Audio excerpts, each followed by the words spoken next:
Bonjour, ici LT Survival. Oui, un nouveau couteau. Mais non, bon, il est fait en Chine, oui. Mais non, il vient pas de Gearbest, celui-là. Il vient d'Amazon, probablement d'un fabricant en Chine qui vend au travers d'Amazon, mais quand même, celui-là est venu des États-Unis. Restez à l'écoute. On revient après la pause.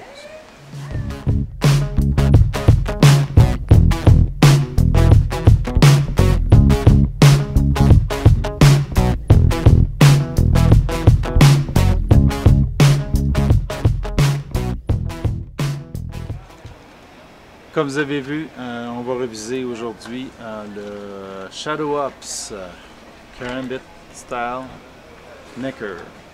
C'est un couteau qui se porte par un collier de chaîne, comme ça, au cou, une étui de Kydex. Celui-ci, c'est le modèle Karambit. OK. Une option voyons, clé pour une tête hexagonale, un trou pour mettre le doigt dedans et du G10 texturé qui donne un peu de grip là, sur. Le couteau fait très bien en main, prise de façon, pleine main, donc c'est un 3 doigts et demi, OK, qui peut me permettre d'ouvrir des boîtes, mais aussi de faire de l'autodéfense avec le couteau, un peu comme un karambit. L'autre option, c'est d'avoir une grippe renversée, ce qui donne un talon à notre main pour pouvoir faire des manœuvres de défense karambit. Techniquement, ce couteau-là peut s'utiliser en ce qu'on appelle en weak side. Quelqu'un qui manipulerait une arme aurait possibilité d'utiliser quand même le couteau et de l'avoir comme objet de défense, pour pouvoir protéger proche l'arme. Je ne suis pas un expert.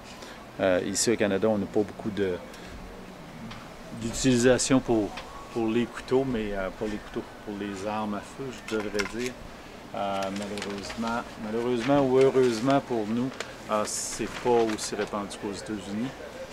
Certains diraient que c'est heureusement, certains comme moi aimeraient pouvoir avoir un meilleur accès aux armes à feu et aux formations et aux champs de tir, là, mais c'est plutôt difficile. C'est un acier chirurgical en stainless steel dessiné aux États-Unis mais fabriqué, même handcrafted, donc fabriqué à la main en Chine. Si j'avais un papier de plus haut grade, là, ça couperait encore mieux, mais la lame est quand même très acceptable au niveau du tranchant. Là. Donc, on peut très bien faire l'affaire au niveau du travail. Comme moi, je l'utilise beaucoup là, sur ouvrir des boîtes, des lettres, ou comme outil de dernière chance dans l'autodéfense. Je n'irai pas chercher.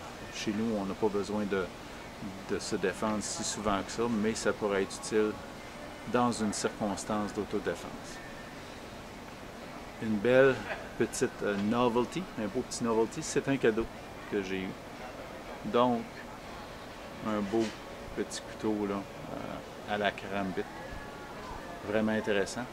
Léger, facile à transporter, très agréable.